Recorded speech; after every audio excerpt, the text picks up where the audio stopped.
The silence 60 blocks underground is never complete. It's always filled with echoes. The drip of water somewhere, the scratching of a zombie in a nearby cave, and the molten lava rumbles deep in the crevices. Steve wiped the sweat from his brow. His iron pickaxe was so worn that the serrations on the blade resembled a saw.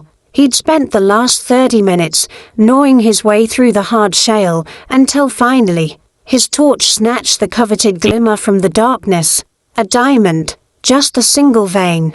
But its sky-blue inclusions glowed brighter in the darkness than the sun above. "Well, hello there, handsome," Steve whispered. He swung his weapon to deliver the finishing blow, when suddenly the air behind him became electric. A sharp, dry sound, like the hiss of a punctured tire, made his heart skip a beat. "Yes, H. Steve froze. He didn't turn around, he already knew what he'd see. Behind him stood the gunpowder nightmare of all miners. Green, silent, and utterly merciless. "Listen," Steve began, slowly lowering his pick. "Let's make a deal. You see that block, right? If you go boom now, we'll both explode. And that diamond will simply burn in the lava below. No gain. Pure chaos." The creeper didn't answer. It merely moved its square muzzle a little closer to Steve's shoulder. Its hissing quieted, turning into a low, vibrating hum. Steve slowly, trying not to make any sudden movements, reached into the bag. He pulled out a bruised poppy flower, plucked from the meadow that morning, and carefully placed it on the rock between himself and the monster.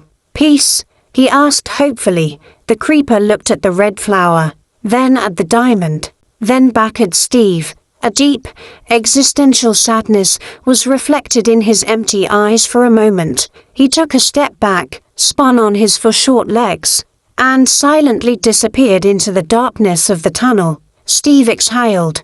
He was shaking. He quickly struck the ore, heard the cherished ringing sound of the crystal falling, and grabbed it. "Victory!" he shouted, his voice echoing, but the joy was short-lived. His cry shook the cavern roof somewhere above. A single block of gravel, hanging by a thread, tore down, and behind it an avalanche of grey sand and rocks. A second later, silence reigned in the mine once more. Only a lone poppy lay on the floor, and the tip of an iron pickaxe protruded from beneath a pile of gravel. Somewhere in the depths of the corridor, a quiet, almost sympathetic "H" could be heard. Creepers didn't know how to laugh, but they were excellent at being ironic.